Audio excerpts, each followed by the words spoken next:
మోసపూరిత హామీలతో గద్దెనెక్కిన కాంగ్రెస్ పార్టీకి కార్పొరేషన్ ఎన్నికల్లో ప్రజలు తగిన బుద్ధి చెప్పాలని మాజీ ఎమ్మెల్యే పెద్దపల్లి జిల్లా అధ్యక్షులు కోరికంటి చందర్ కోరారు. రామగుండం కార్పొరేషన్ 5 ఇంక్లైన్ పట్టణ కమిటీ ఆధ్వర్యంలో 13వ డివిజన్ కు చెందిన సామాజిక సేవా కార్యకర్త కటుకు స్వాతి ప్రవీణ్ జిల్లా అధ్యక్షులు కోరికంటి చందర్ సమక్షంలో పార్టీలో చేరారు.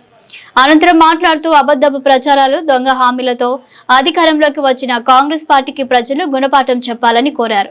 కార్పొరేషన్ లో 13వ డివిజన్ లో పెద్ద ఎత్తున తెలంగాణ ఉద్యమ నాయకుడు సోదరుడు కటుకు ప్రవీణ్ స్వాతి ఇలా బీఆర్ఎస్ పార్టీలో చేరడం జరిగింది.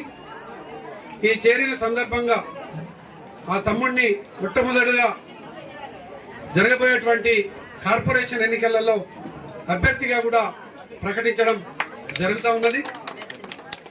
అదేవిధంగా కాంగ్రెస్ నాయకులను ఈ యొక్క ఎన్నికలలో తప్పకుండా ప్రశ్నించండి.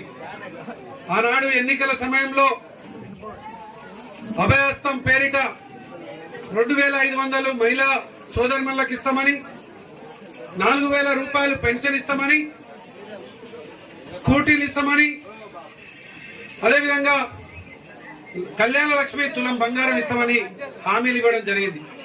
ఆ హామీలను అమలు చేసిన తర్వాతనే మీకు ఓటు వేస్తామని చెప్పేసి రామగుండం కార్పొరేషన్ లో ఉన్నటువంటి ప్రతి ఒక్క అక్క, ప్రతి ఒక్క చెల్లె ప్రశ్నించాలి, నిలదీయాలని ఈ సందర్భంగా పిలుపునిస్తూ ఈ యొక్క చేరికతోని విఠల్ నగర్ లో బీఆర్ఎస్ పార్టీ గెలవబోతా ఉన్నది.